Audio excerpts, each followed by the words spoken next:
ఉండిపోయింది శ్రీవిల్లిపుత్తూరులో. అప్పటికి దాని పేరు శ్రీవిల్లిపుత్తూరు కాదు. వెళ్ళిపోయి ఉండగా ఒకనాడు భూదేవి ఆయన పాదములొత్తుతూ ఎందుకో ఒక ప్రశ్న వేసింది. స్వామి, మీకు అనేక రకములైనటువంటి కైంకర్యములు జరుగుతుంటాయి కదా, పుష్పార్చన చేస్తారు, తులసితో అర్చన చేస్తారు, అభిషేకం చేస్తారు. అసలు ఈ అర్చనలన్నింటిలో మీకు ప్రీతిపాత్రమైన అర్చన ఏది అని అడిగింది.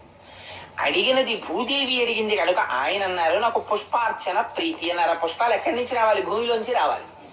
అందుకని అడిగిన వాళ్ళని ప్రీతి చెందించడం ఆయన యొక్క కోరిక. అందుకని పుష్పములంటే నాకు ప్రీతి అన్నారు. పుష్పార్చన చేత ప్రీతి చెందుతానన్నారు. అసలు ఆయన అడిగిన పుష్పాలు బాహ్య పుష్పాలు కావు. అహింస ప్రథమం పుష్పం, పుష్పమింద్రియ నిగ్రహ, సర్వభూత దయా పుష్పం, క్షమా పుష్పం, విశేషత జ్ఞాన పుష్పం, ధ్యాన పుష్పం, తప పుష్పం, తు సత్తమం సత్యమష్ట విధం పుష్పం, విష్ణో ప్రీతికరం భవేత్ అని ఆ పుష్పాలు. అందుకని ఆ పుష్పార్చన ఇష్టం అన్నారు. అయితే నేను పుష్పార్చన చెయ్యాలనుంది కొంతకాలం, మీకు ఎక్కడ జన్మించనని అడిగింది. అడిగితే, నువ్వు కడుపున పుట్టవలసిన అవసరం లేదు, నాకు పుష్పార్చన చెయ్యడానికి పుడతానని అడుగుతున్నావు కనుక మన గరుత్మంతుని యొక్క అంశలో భట్టనాథులని ఒకరు జన్మిస్తారు, వారికి అయోనిజవై తులసి వనంలో నువ్వు దొరుకుదువుగానివి అని అభయం ఇచ్చారు. సరే, ఈలోగా ఆదివరాహమూర్తి యొక్క అవతారము పరిసమాప్తి కాగానే అక్కడున్న మహర్షులు ఋషులు అందరూ వెళ్ళిపోయారు. వెళ్ళిపోతే మళ్ళీ అది అడవి కింద ఉండిపోయింది. ఆ అడవిలో చిన్న కుగ్రామం ఒకటి ఏర్పడింది. దాని పేరు పుత్తూరుని పిలిచేవారు. అక్కడ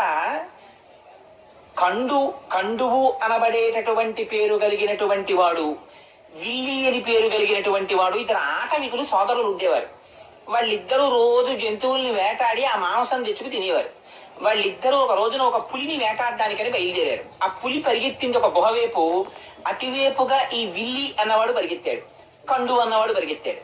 ఈ వెళ్ళినటువంటి పులి మీద ఆ కండు అన్నవాడు బాణం వేశాడు. దెబ్బతిన్న పులి ఎటో నక్కింది. దానికోసం విల్లి వెతుకుతున్నాడు, కండువు వెతుకుతున్నాడు. ఆ దెబ్బతిన్న పులి పొంచి ఉండి ఒక్కసారి కండువు మీద పడి వాడి మెడ కొరికి చంపేసింది. చంపి గుహలోకి పారిపోయింది.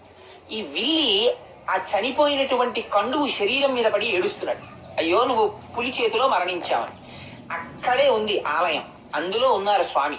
వీడి ఏడుపు విని బాధ చెంది ఆయన బయటికి వచ్చారు. ఒక ముసలి బ్రాహ్మణ రూపంలో వచ్చి, ఏమయ్యా నీ తమ్ముడి గురించి అంత విలపిస్తున్నావు, నీ తమ్ముడిని బ్రతికిస్తాను, ఈ ఆలయం ఒక చిన్న గుడి కడతావా అని అడిగారు. అంటే భగవానుడు రాబోయేటటువంటి విషయాల్ని ఉద్ధరించడానికి ఇప్పటి నుంచే ఆయనకు ఒక ప్రణాళిక ఉంటుంది. అందుకని గుడి కడతావా అన్నారు. అంటే ఆయన అన్నాడు, తొందరలో అలాగే కడతాను, కానీ ముందు నా తమ్ముడిని బతికిస్తే కడతానన్నాడు. నువ్వు కట్టు, తమ్ముడిని బతికిస్తానన్నారు. కాదు, ముందు తమ్ముడిని బతికించి నేను కడతానన్నారు.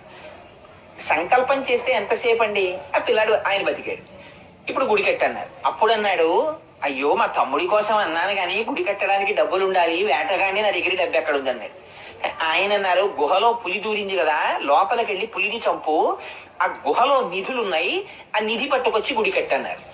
అంటే ఈ విల్లి అనేటటువంటి వాడు ఆ గుహలో దూరి పులిని చంపి నిధిని తెచ్చి గుడి కట్టాడు. అది పుత్తూరు అనబడేటటువంటి కుగ్రామం విల్లి అనేటటువంటి వాడి చేత దేవాలయ నిర్మాణం భగవంతుని పనుపున జరిగింది కాబట్టి విల్లిపుత్తూరు అయింది. ఆ విల్లిపుత్తూరుకి గరుడుని యొక్క అంశలో భట్టనాథులు వచ్చారు. ఆ భట్టనాథులే పెరియాళ్వార్. ఆ పెరియాళ్వార్ ఒకనాడు పుష్పవాటిక పెంచుతుండగా తులసివనంలో భూదేవి యొక్క అంశలో ఆ గోదాదేవి ఆవిర్భవిస్తే ఆ పిల్లని చూశారు ఆయన. ఇగో చిన్న పిల్ల ఈ పొదలో దొరికింది అని ఆయనకి ఏది పూల మొక్కలలో దొరికినా అది కూడా పువ్వే. అందుకని పట్టుకెళ్లి కృష్ణుడి గుళ్ళో పెట్టేస్తే అశరీరవాణి పలికింది. పైగా అక్కడ ఉన్న భక్తులలో ఒకరి మీదకి ఆవహించి ఆనాడు శ్రీ మహావిష్ణువు మాట్లాడారు. నా అనుగ్రహవశం చేత అయోనిజగా జన్మించింది ఆవిడ భూదేవి అంశ, కన్న తండ్రిలా నువ్వు పాలించన్నాడు. సరే తీసుకొచ్చారు, భార్యకి ఇచ్చారు. ఆ పిల్ల పెరిగి పెద్దదవుతోంది, మంచి యవ్వనంలో ప్రవేశించింది. నువ్వు పుష్పవాటికకి రాకు, యవ్వనంలో ఉన్నావు కదా, బయట తిరగకూడదు, నువ్వు ఇంట్లో ఉండి పుష్పమాలల కట్టు, నేను పువ్వులు తెస్తానన్నారు. సరే, మీకు తెలిసి ఇంత కథ. ఆయన పువ్వులు తెచ్చేవారు, ఈవిడ పువ్వులు కడుతుండేది. కట్టిన తరువాత తండ్రి గారు చూడకుండా ఆ పుష్పమాల తన మెడలో వేసుకుని జడలో పెట్టుకుని ఒకసారి నూతులో చూసుకుని ఒకసారి అద్దంలో చూసుకుని ఆ పుష్పమాల తీసి బుట్టలో పెట్టేది. ఈ పుష్పమాల పట్టుకుని ఆయన కృష్ణ పరమాత్మకు పట్టుకెళ్లేవారు. అర్చకులు ఆ పుష్పమాల అలంకారం చేద్దామని తీస్తే అందులో మామూలుగా పువ్వు కొండవలసినటువంటి వాసన కన్నా కూడా దివ్యమైన పరిమళం కనపడింది. ఇటు మల్లె పువ్వులా కాకుండా ఇంత పరిమళాలు వస్తున్నాయి ఏమిటి పువ్వులని, బహుశా ఇదంతా ఆ భట్టనాథుల యొక్క తప ఫలితం అయి ఉంటుంది, ఆయనకున్న కైంకర్య నిష్ట అయి ఉంటుంది అనుకున్నారు. ఏమిటి ఇంత వాసన అని అర్చకులు మార్చి మార్చి ఆ పూలదండని చూస్తుంటే అందులో దీర్ఘకేశం కనపడింది, అంటే పొడుగాటి వెంట్రుక. ఆ పొడుగాటి వెంట్రుక చూసి ఇది స్త్రీలది అని గుర్తించారు.